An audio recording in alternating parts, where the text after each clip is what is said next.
ukuthi le mali uyireceivayo ivelaphi, wenzeni ukuze ureceive le mali. Hayi no, kodwa ungezi ngezinto ezitechnical. Thina la sisebenza ngokwezulu. So leave knowledge yakho yokuthi ibhenki isebenza kanjani, la sisebenza ngokwezulu. Okay, kwaba ukudomeka kanjalo-ke hayi u-Aja wenza izinto kanje. But u-Aja lo uyadura, akabizi u-6, ubiza u-100. Sekumele manje wena ungasawukhokha u-60,000, sekumele kokho 100,000 manje. Ngisakhokha u-60,000, kumele ngikhokhe u-100,000. Hey, kwaba inkinga-ke leyo. Hayi no, ayikho inkinga. Ngizokhokha 40-20 or ngizobona ukuthi ngikhokha kanjani lo 100. Ngovunyelwana-ke ngawukhokha, I think ngakhokha u-60 and then ngakhokha u-40. After that, before ikhokha or after ngikhokha u-60, communication ibikhona. Was a 40 eDurban. Ngizokwenzela something. Aja ngikhulume naye wathi ufuna eDurban, kumele uze eDurban ngizokwenzela something. Hayi yimi lo driver Joburg Durban.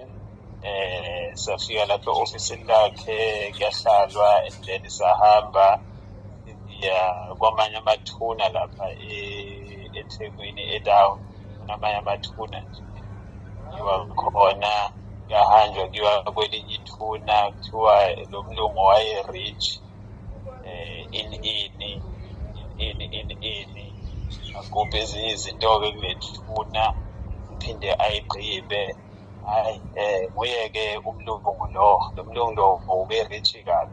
Nguye-ke lo ozomsebenzisa no-Aja, nguye ozokulandela imali ini.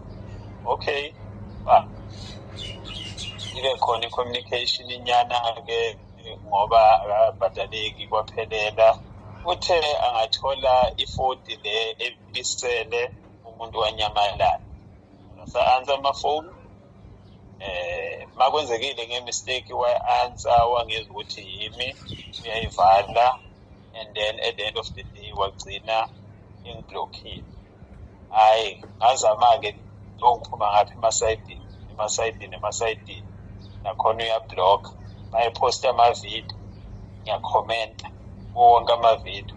I think if maybe kumavidiyo 2020, 2021 uzobona ama-comment avela kuButhulezi amaningi. Ngiyakhomenta ngitshela abantu hayi iscam lento le wangiblocka nalapho uFacebook noma ku-TikTok. Eblocka kuphi? Ku-TikTok noma Facebook? YouTube. Oh, okay. Yeah. All right.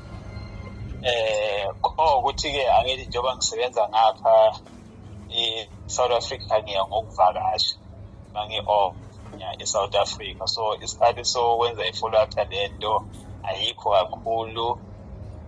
Ngayi police station ngavula i-case. I think ngavula i-case ne-Standard Bank as well because imali ngayi-transfer iye kwi-Standard Bank.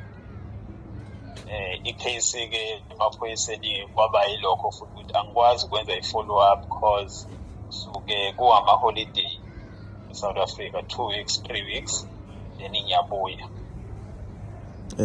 Yaphelela lapho-ke indaba-ke bagcina nje kuyinto ephelele emoyeni. But I'm glad ukuthi usengakwazi ukuthola ilento le ama-proof of payment njengamalokhuzana noma i-statement ukwazi ukungithumelela sona. Ngizobheka impela ngikuthumelele yonke into enginayo on my side. Yeah, mfowethu, because the most important thing for me I always emphasize ukuthi as much as we cannot assist ukuthi siyibuyise back imali yakho, but uqwashisa omunye umuntu. Ilo nto umuntu ayifelayo leyo, uqwashisa omunye umuntu uthi cha. Ngoba mfowethu lento yomnyanga ihamba nesintu sethu. Ubunyanga buhamba kakhulu nesintu. Uma mfowethu sizoyeka abantu badlale ngathi sibulala thina isintu sethu, asibabuke labantu abaganga ngathi ukuthi hayi laba baganga kakhulu, sibanqunda amandla noma sizama ukubabeka phansi ithi hayi moda ngeke yimanini kancane. Sibe sidila nezinye izinto bakuningi kahle okuxovile, nohulumeni ufike nezinto zakhe naye waxova isintu sethu yaxoveka.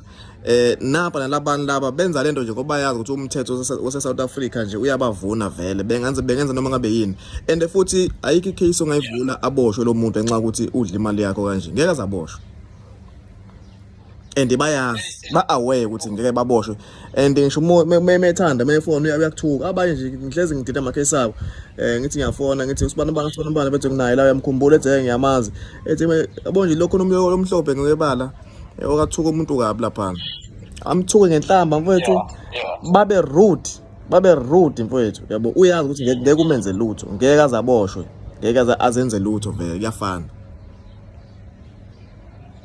Because mina khande kwahamba ngathi ngizoyibambela mina lento ke ngokwami, because ngiyazi ukuthi usebenzela kuphi. So ngizothi mangifikile nje ngithatha imoto ngiye khona ngibone ukuthi ngidila naye kanjani. Yes. And then ngithema ngikhuluma khona umuntu nje engimaziyo emaphoyiseni ngibeka ukuthi hayi ndoda azinike inkinga ekanje. And then manje bese ngidecide ukuthi ngizothi mangifikile ngoba ngiyamazi ukuthi usebenza laphi, ngiyalazi office bengiya khona. Yeah. Ngiqonde khona if ngangenanga office-ini ngima ngaphandle ngibuke mayahamba ukuthi uhamba uya laphi, uhlala kuphi, ngiphethe zonke lezo zinto. And then one day khona leli elizovele nje kube lamanqamo kwenzeke something. Yathi le ndoda inkinga ngalamadoda ukuthi basebenzisana ney'nkabi namaphoyisa nani.